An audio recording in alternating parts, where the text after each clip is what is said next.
എല്ലാ വെള്ളിയാഴ്ചയും നമുക്ക് സ്പെഷ്യലാണ്. ഈ വെള്ളിയാഴ്ച നമ്മളൊരു ബീച്ചിൽ പോകാൻ പ്ലാൻ ചെയ്തു. ഇവിടുത്തെ ഒരു പബ്ലിക് ബീച്ചാണ്. ബീച്ചിലെത്തുന്ന ഒരു ബീച്ചിൻ്റെ പേര് എനിക്ക് അറിയത്തില്ലായിരുന്നു കേട്ടോ. അവിടെ ചെന്നിട്ടാണ് അത് മനസ്സിലായത്. അതിനിടയിൽ വിയാൻ നല്ല കച്ചറ ഉണ്ടാക്കി. തൽക്കാലത്തേക്ക് പുള്ളിനെ ശാന്തക്കാൻ മാഷാൻ ബീറിട്ട് ഒരു മൂലയ്ക്ക് ഇരുത്തി. കാറിൽ വന്നതുകൊണ്ട് പെട്ടെന്ന് തന്നെ ഇവിടെ എത്തി. ബസ്സിലാണെങ്കിൽ കുറേ നേരം ബസ്സിൽ ഇരിക്കേണ്ടി വരും. ഭയങ്കര ബുദ്ധിമുട്ടാണ്. എനിക്ക് സത്യം പറഞ്ഞാൽ ഇവിടെ ബസ്സിൽ പോകുന്നത് ഇഷ്ടമേ അല്ല. പക്ഷേ വേറെ നിവൃത്തിയില്ലാത്തതുകൊണ്ടാണ് നമ്മൾ ബസ്സിൽ പോകുന്നത്. അങ്ങനെ 20 മിനിറ്റ് യാത്രക്കിടയിൽ നമ്മൾ ബുദ്ധയ്യ ബീച്ച് എത്തിയിരിക്കുന്നത്. ഇതൊരു പബ്ലിക് ബീച്ചാണ് കേട്ടോ. എല്ലാവർക്കും വരാൻ പറ്റുന്ന സ്ഥലമാണ്. പുറത്തുനിന്ന് നോക്കുമ്പോൾ അകത്തൊരു ബീച്ച് ഉണ്ടെന്നേ തോന്നൂല. കാരണം അത്രയ്ക്ക് ശാന്തമായ പ്രദേശം. പിന്നെ വെളിയിലൊന്നും ഒരു മനുഷ്യക്കുഞ്ഞുങ്ങൾ പോലും ഇല്ല. ഞാൻ വിചാരിച്ചതിനേക്കാളും വെയിൽ നല്ല ചൂടുള്ളതുകൊണ്ട് തണൽ നോക്കി ഞാനൊരു സ്ഥാനം അങ്ങോട്ട് പിടിച്ചു. എൻ്റെ കൂടെ വന്ന സാധനങ്ങൾ വെള്ളം കാണാത്ത പോലെ ഇതാ ഇറങ്ങിപ്പോണു എന്നെ ഒരു മൂലയ്ക്ക് ഇരുത്തിയിട്ട്. അതിനിടയിൽ വെയിലത്ത് ഉണക്കാനിട്ടേക്കുന്ന പോലെ ഒരു മുതൽ അവിടെ കിടപ്പുണ്ട്. പുള്ളി കുറേ നേരിട്ട് അങ്ങനെ കിടക്കണു. അനക്കമില്ല. സത്യം പറഞ്ഞ് എനിക്ക് കണ്ടപ്പോൾ പേടിയായി. പിന്നെയാണ് മനസ്സിലായത് പുള്ളി മൊയഡിൻ 4-നാണെന്ന്. ഈ ചൂടത്ത് ഈ പുള്ളിക്കാരൻ എങ്ങനെ ഈ വെയിലത്ത് കിടക്കണമെന്ന് സത്യം പറഞ്ഞാൽ ഞാൻ അന്തം വിട്ടാണ് നോക്കിയത്.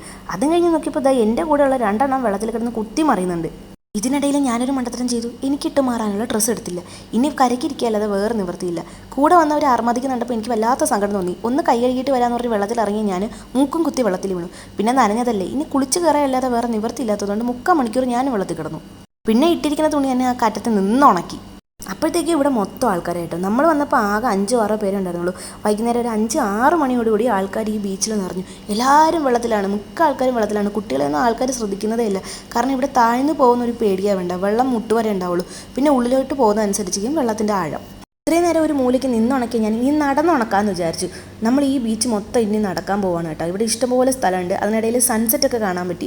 മലയാളികളും ഹിന്ദിക്കാരും ഫിലിപ്പീൻസും ഒക്കെ ഉണ്ട്. മലയാളികളെ കാണുമ്പോൾ എനിക്ക് വല്ലാത്ത സന്തോഷമാണ്. മലയാളികൾ നമ്മൾ കാണുമ്പോൾ അങ്ങോട്ടും ഇങ്ങോട്ടൊക്കെ നോക്കിച്ചിരിക്കും. നമ്മളിവിടെ വന്നപ്പോൾ ഒരു മനുഷ്യക്കുഞ്ഞിനെ പോലും മര്യാദയ്ക്ക് കാണാൻ പറ്റില്ല. പക്ഷേ ഇപ്പോൾ ഇഷ്ടംപോലെ മനുഷ്യന്മാരായി. കുട്ടികളൊക്കെ ഇതാ ഇങ്ങനെ സ്വതന്ത്രമായിട്ട് നടക്കുന്നു. ആരും മക്കളെ നോക്കുന്നില്ല.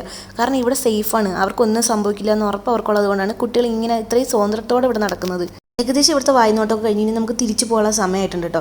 ഇനി നമ്മളിവിടെ ഇരുന്ന് നമുക്ക് പോകാൻ അത്രയ്ക്കും ബുദ്ധിമുട്ടാവും. ഇരുട്ടി കഴിഞ്ഞാൽ ഭയങ്കര പാടാണ് പോകാൻ കേട്ടോ. അപ്പോൾ നമ്മൾ ഇവിടെ ഒരു 5 മിനിറ്റൊക്കെ ഇരുന്ന് കുട്ടീനെയൊക്കെ ഒന്ന് കളിപ്പിച്ചിട്ട് നമ്മൾ തിരിച്ചു പോവുകയാണേ. അതിനിടയിൽ ഇതാണ് നമ്മുടെ ബീച്ചിൻ്റെ മൊത്തത്തിലുള്ളൊരു കാഴ്ച. ഇവിടെ പച്ചപ്പൊക്കെ ഇഷ്ടംപോലെ ഉണ്ട്. ഇതിൻ്റെ ഇടയിലൊക്കെ ഇഷ്ടംപോലെ ആൾക്കാരുണ്ട് കേട്ടോ. കാണാൻ പറ്റുന്നത് ക്യാമറ അത്ര നല്ല ക്വാളിറ്റി ഉള്ളതാണ്.